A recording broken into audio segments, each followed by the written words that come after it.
All right. So anyone who missed anything, they'll be able to. It's being recorded. Yeah.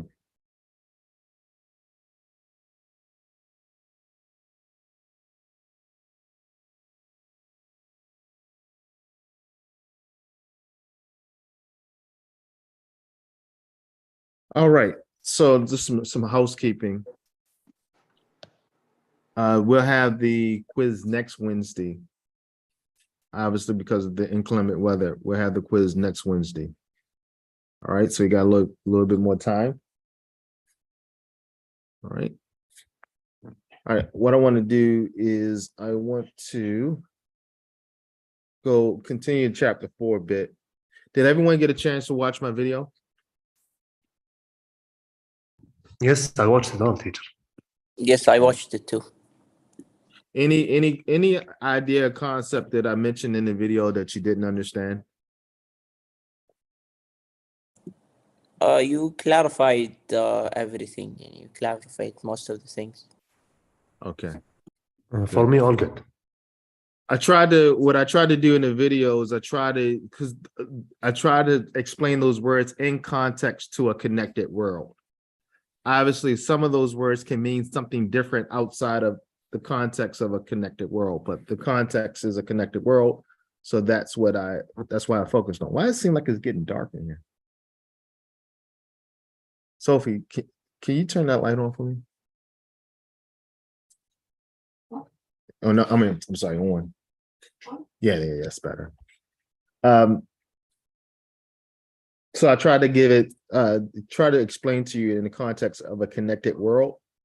However, some of those words mean something differently outside of those words. So yep, that's that.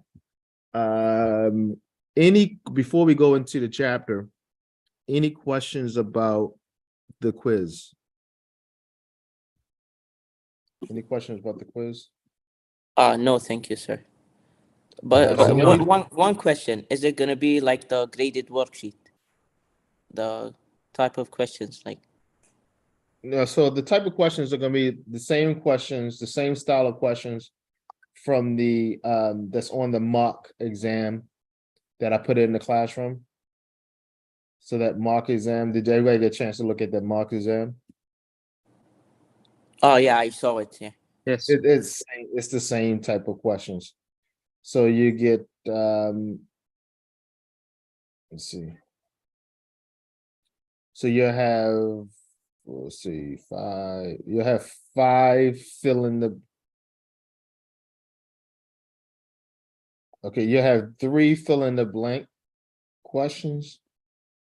And then you have 3 matching questions where you match. They're basically fill in blank would just be a word, right? And then there'd be a list of vocabulary words, and you put the right word into the blank, right? Fill in the blank. And then you have 3 synonym.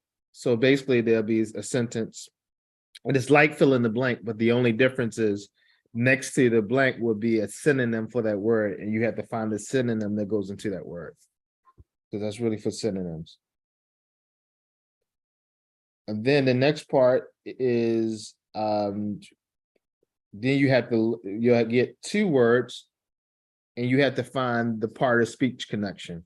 So like, for instance, it might say number 7, noun and then verb. Well, you have to find the 2 words that are noun and verbs, like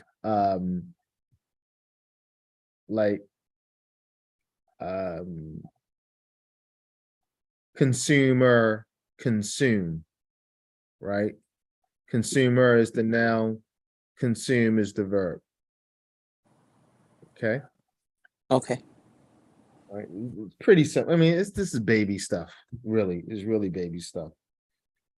Part 4, 2 questions. That's the one where you got to use your brain a little bit. So you're gonna give a passage of information, right? And one of the questions is going to ask you to find the inference, right? Remember, the inference is a prediction based on the information that you have at hand. Is a prediction based on the information you have at hand. Okay.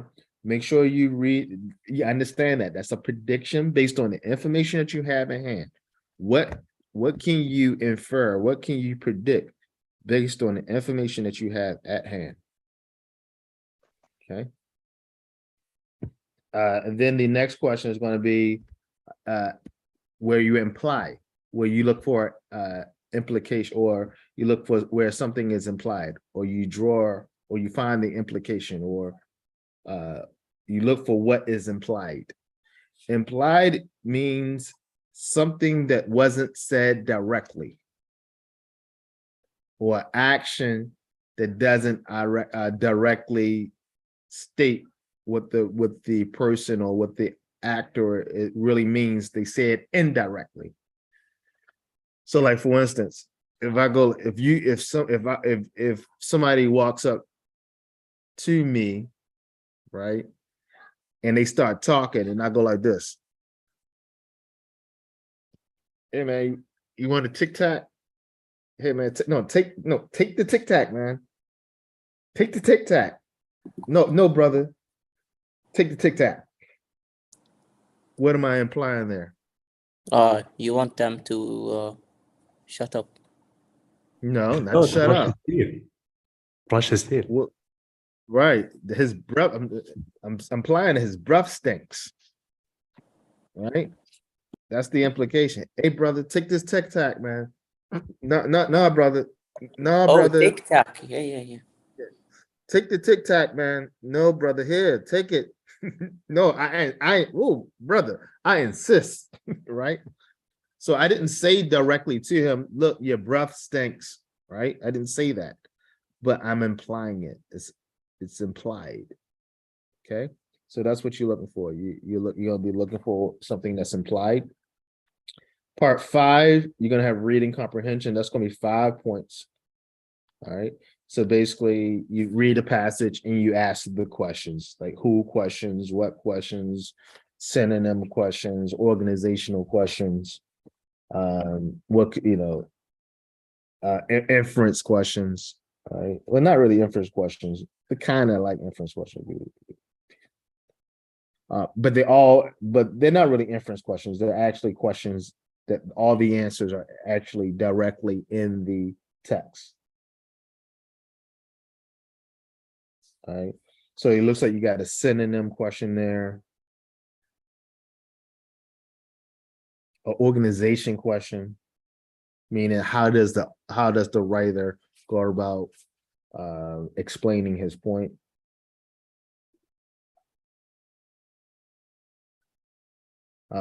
Comprehension question. Do you understand what you're reading? 2 comprehension questions. And then who, what, a W question. So who, which is another comprehension question. All right. So you got basically 3 comprehension questions there, an organization question, and a synonym question. Okay. So if to me, it looks pretty easy. All right. You can kind of brush up using read theory. Anybody up use read theory? Has anyone used read theory before? Yeah, I used it. Yeah. I So you think can brush up. You can brush up doing use read theory. I did put some activities that will help you with this. Did anyone see the activities I put in the Google Classroom? I put like 10 activities for inference, for implication, for reading comprehension. Did you see those? Yeah, I've seen them. Okay. All right, cool. All right, let's go into the textbook now. Back into the book.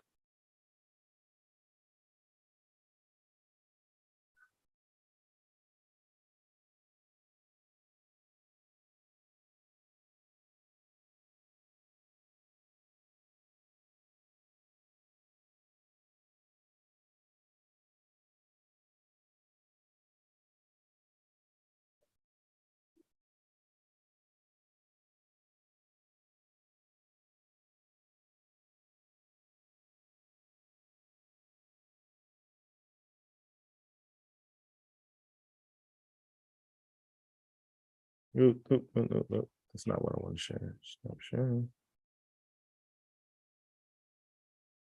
What does that look like? I want to share that. That's what I want to share. There it is. All right. Can everyone see my screen? Oh, yes, yes, we can. All right. Mhm. Let's just look at let's go up a little bit.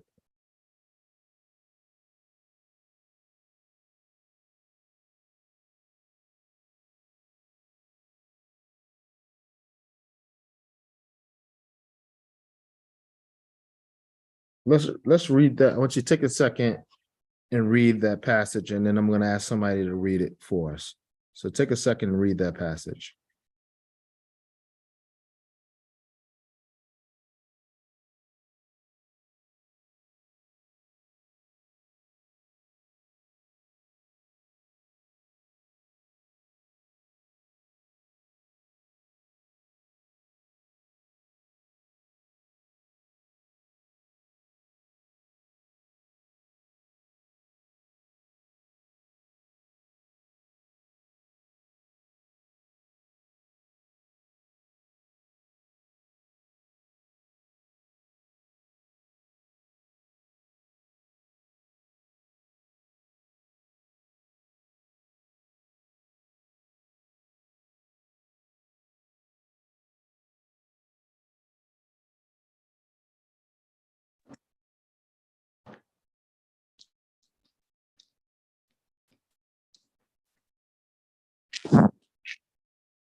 طلع المايك مفتوح يا طلع.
All right. Can we get somebody to read that passage for us?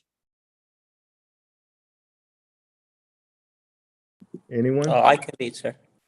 right, go ahead. Communities and real-life locations. Like virtual communities in cyberspace, most real-life communities in the physical world have some kind of design or organization. Residents spend their time in and outside houses and buildings. These structures are usually on streets in rural areas or village, town, and city neighborhoods. Each of these places may contain no, a few, or a large number of groups that interact with each other. How might such communities be organized, if at all? According to social researchers, the first existing villages or small towns had only informal agreements about human needs such as housing, food, land, work, and money. These understandings were between neighbors and a leader or a leading group. As towns grew into small cities, government became structured, more and more organized. As cities became bigger, more crowded, noisier, and more dangerous.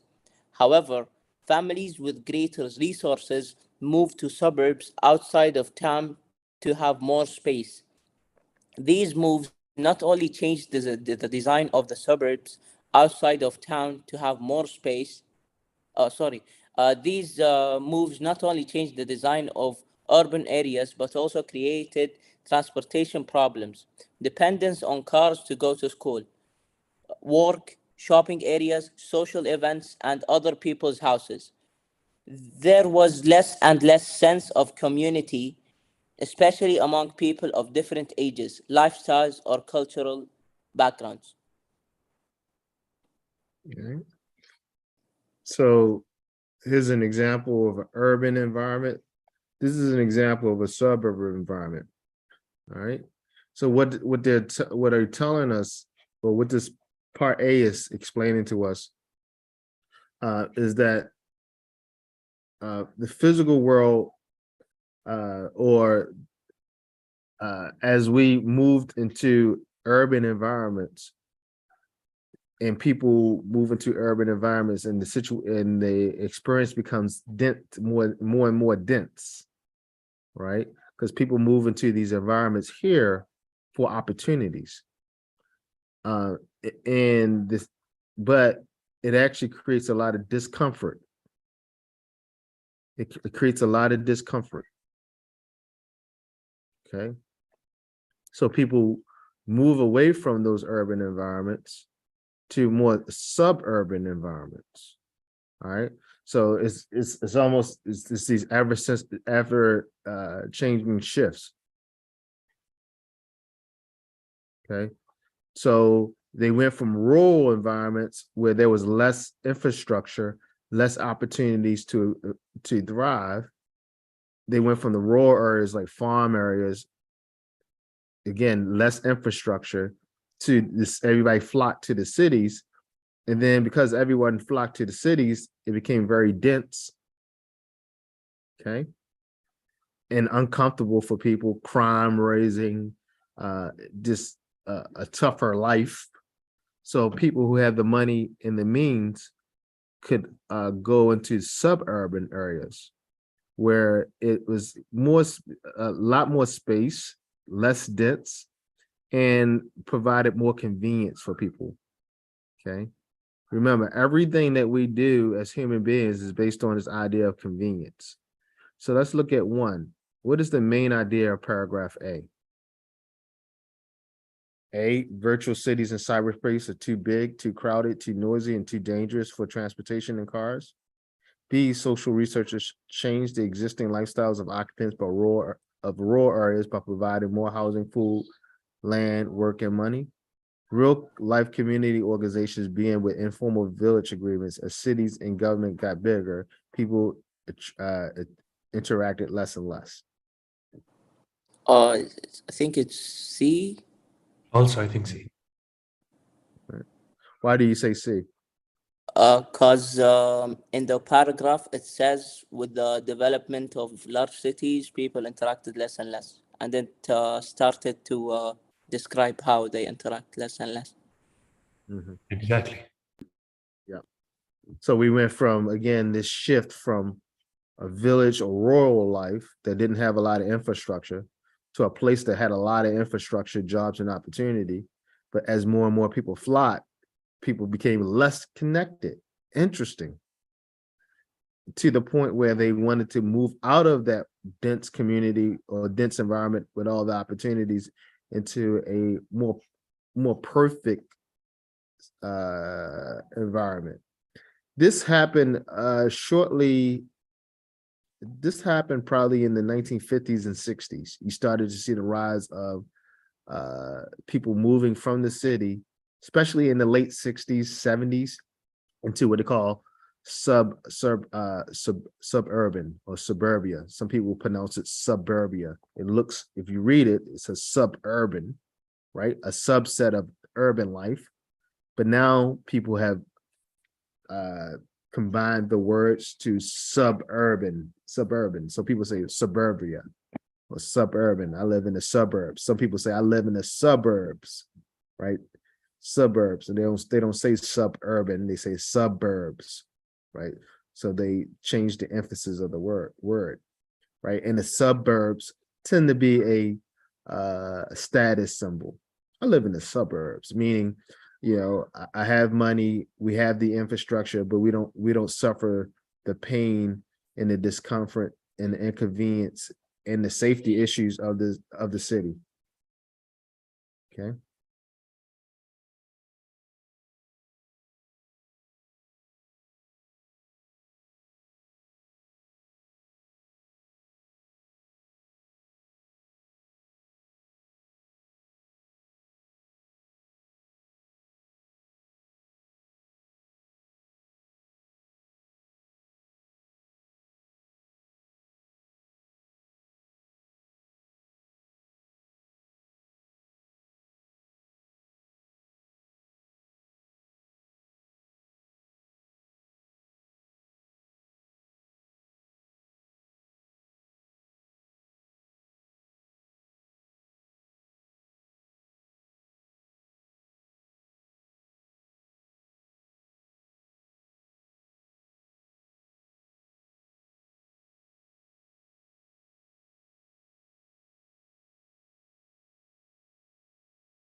Oh, sir, your mic is muted if you're talking to us.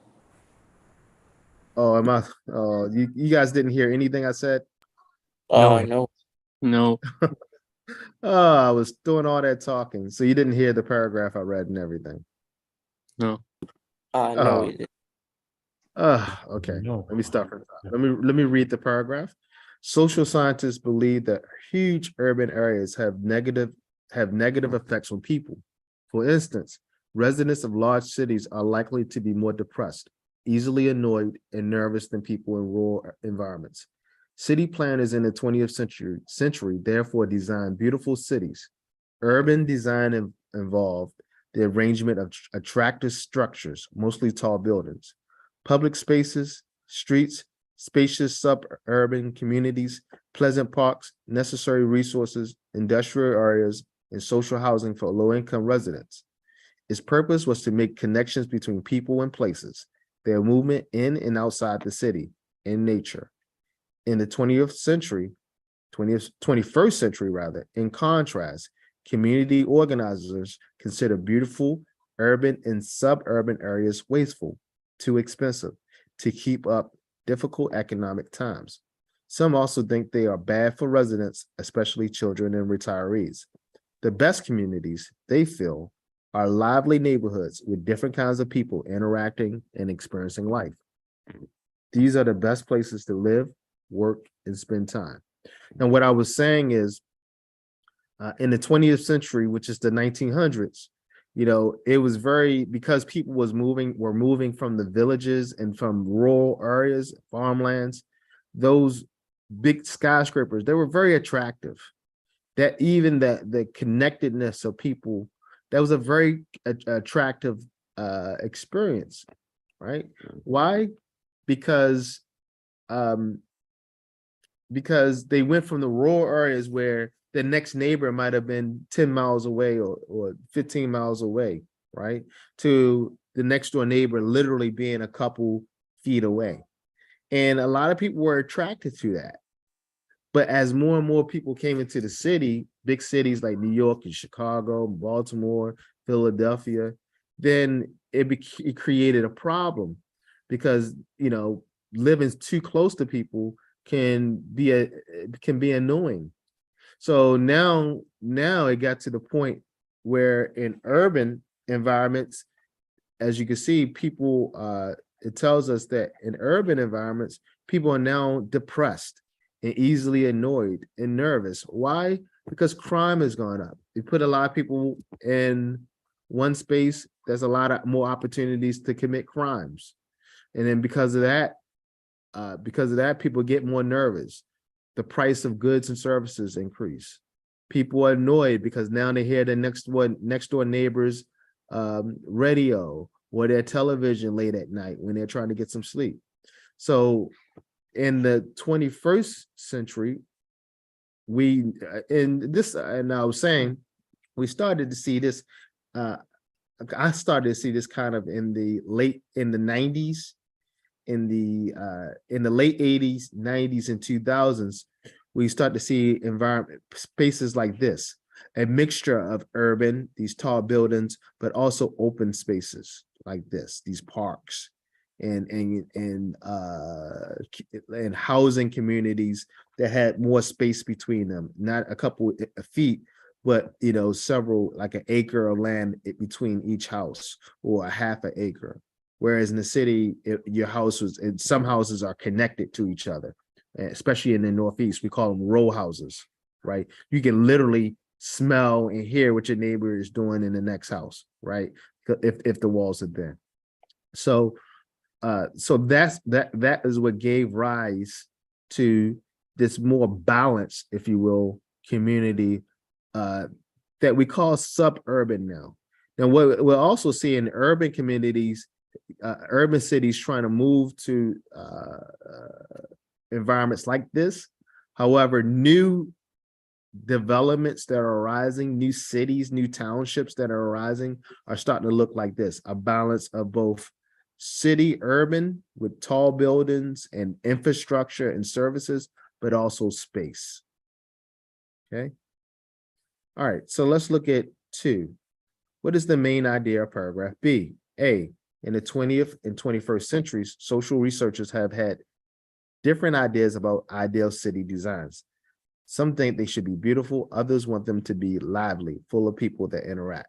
B, the most important feature of good community relations is an issue of location. Neighborhoods shouldn't be built near noisy industrial factories. These make people understandably irritable.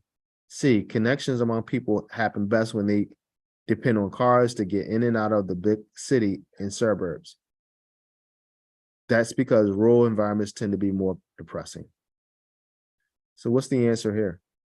I think A. Yeah, I think it's between A and B.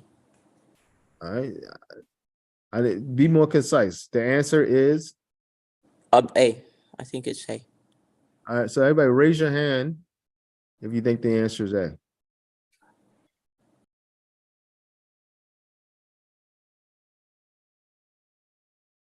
Come on, 2 hands raised. Come on, guys, wake up. Raise your hand. 3 hands raised. 4, 5, 6. Raise your hand if you think. All right, lower your hands.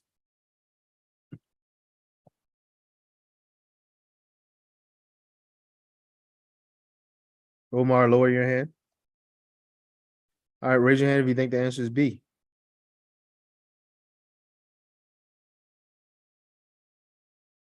Nobody thinks the answer is B. Okay. Ms. Shuri thinks the answer is B. All right. Lower your hand, Ms. Shuri. Raise your hand if you think the answer is C.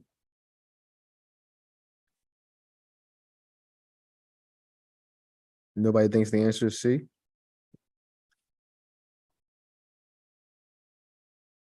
No one thinks the answer is C. All right. Yeah, the answer is A. for sure. The answer is definitely A. In the 20th and 21st centuries, social researchers had different ideas on the on the what cities should, how should cities should be designed.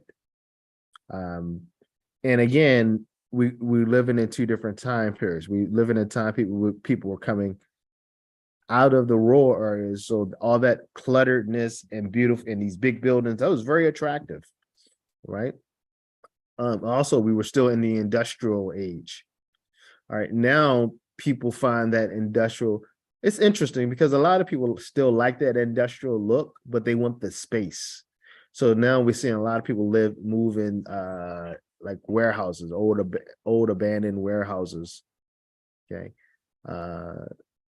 So people still like the industrial look, but it should serve a function, and it could be beautiful. But people don't want to be in these dense, really depressing environments. All right, can we get someone to read the last? I don't know if it's the last or not. No, it's not the last. Can we get somebody to read C? Anybody volunteer to read C? Okay, Ibrahim. Okay. Smart cities in the world today are more compact, arranged equally in less space than the 20th century urban areas. The first and most common definition of a smart city has to do with technology, especially in an urban infrastructure, basic organization of resources, sites, and transportation among them. There are three elements of infrastructure: sensors that monitor movement, sound, and the other features of the physical environment.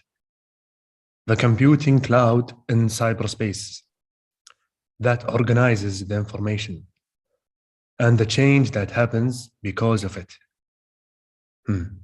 Many such areas have wireless computer networks. Often, occupants contribute knowledge to its organization too, properly through their smartphones, or more general phrase. Intelligent city design may include smart technology, but its focus is on people. It includes a smart economy. A smart economy, smart transportation, and a smart environment, smart living, and smart government. Most likely, the purpose of all this structure is to compete more successfully in the business world.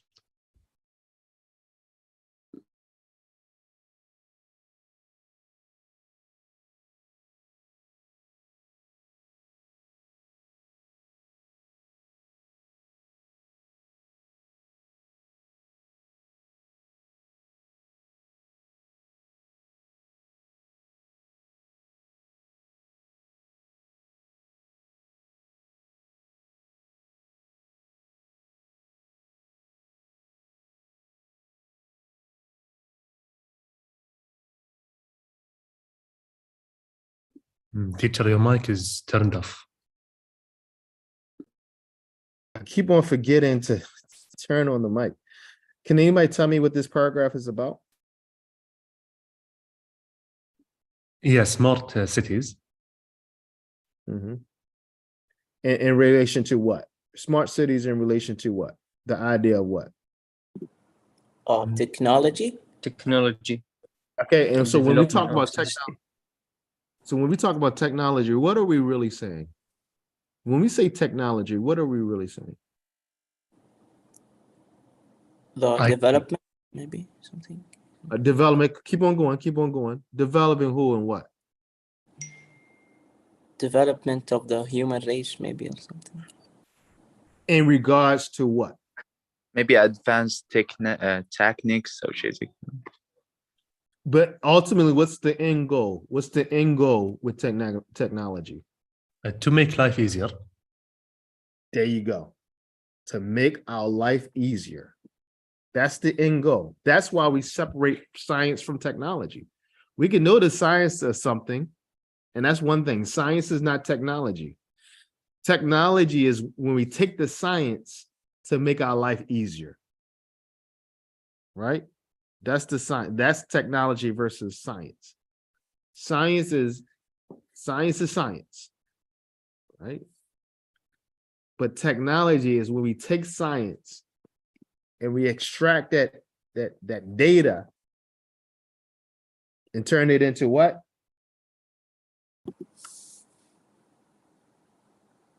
Technology. Turn that data.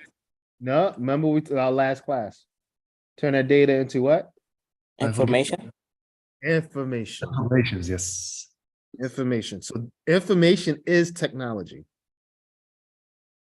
Because information is what we use. It's the data that we can, is when we take data and we use that data to our benefit. When we turn data and use it to our benefit, it becomes information. Right? Data is just data just floating around if we're not using it.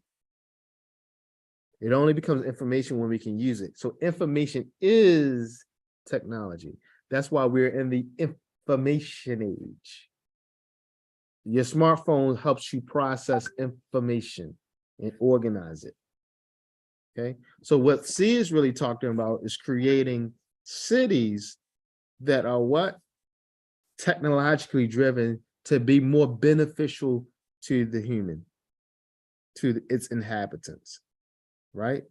So can we create efficient living spaces that we call cities?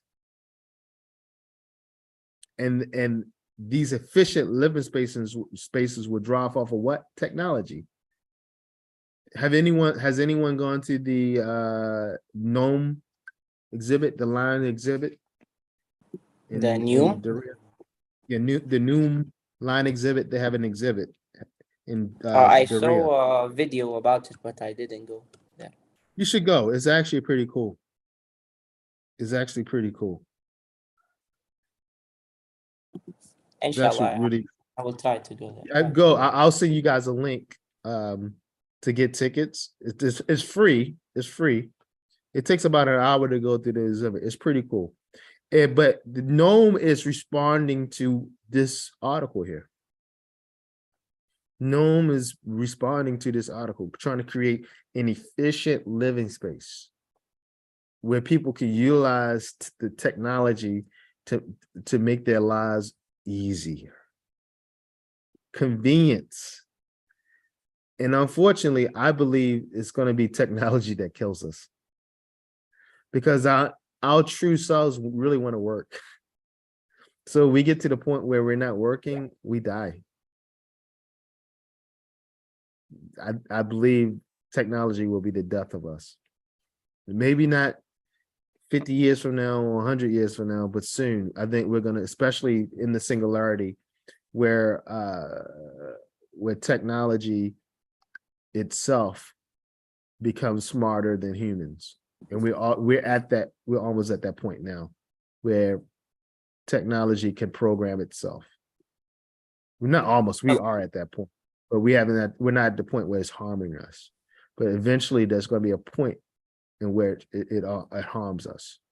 Too much of anything is bad, right? You put water in a pipe, right? You put water inside of a pipe, okay? What is the freeze? What's the freezing point? 32 degrees Fahrenheit is freezing. What is it in Celsius? What's freezing in Celsius? 0. Is it 0? Yes. So you put water inside a pipe, right? And outside of that pipe is 0, right? Which means the water should do what? Freezing. Should freeze. But guess what? It doesn't freeze inside the pipe because the pipe is keeping it at a certain temperature where it won't freeze. And as it gets colder and colder on the outside of the pipe is trying to do its best to keep that water from freezing, right? And it could be negative, -1, -2, -3, at a certain point, that pipe can't take it anymore. And what happens to that pipe? It snaps, breaks. it busts. Yeah. There comes a point where it just instantaneously busts. Right? And that's just saying that's going to be what happens to us. At some point, technology is going to be good for us. It's going to insulate us. It's going to be convenient for us. And then at some point, it's just going to bust. And that will be the end of Homo sapiens. But at that point, something else, another type of man probably would evolve from the Homo sapiens. Remember, what came first, the chicken or the egg, right? It was the egg, because whatever laid the chicken was in the egg. Wasn't a chicken, right? Exactly. Let's look at 3. What is the main idea of paragraph C? Smart cities tend to be small, crowded neighborhoods where very young and very old people watch one another all the time. B, you can't live in an intelligent urban environment if you don't know how to use computers, wireless networks, and smartphones to communicate on the internet. So if you don't like technology, maybe it's better you live on a cloud. C, typical features of compact, intelligent cities are technologically monitored infrastructures, wireless computer networks, well-structured economies and government, necessary transportation, residents that know things, and more. What is the most logical answer here? I go with C. C. Somebody say B? Did somebody say B? It's sir, there's some stuff from B that's correct, but not all of the stuff. But C is like the ideal answer. Right. So what do you think? What's the concise answer? I think it's C. Right. Right. C actually is synonymous with the paragraph. C is synonymous with the paragraph. Some things in B are correct, but that last part throws us off, right? And the reality is, you don't necessarily need to know how to use computers, right? You don't need to know how to use the computers. You still can benefit from the technology. So in essence, it's a good idea that you know how to use it, but you don't need to know how to use it. That makes sense? To still benefit from it. Does that make sense? Yeah, it does. Right. It So does. that would make B incorrect, because a child doesn't know how to use a computer and technology, but that child could definitely still benefit from the technology. All right. Yeah. Well, boys, this is the end of our time together. I'm going to take roll one more time. So Okay. bear with me. I'm only going to call the names that I don't have.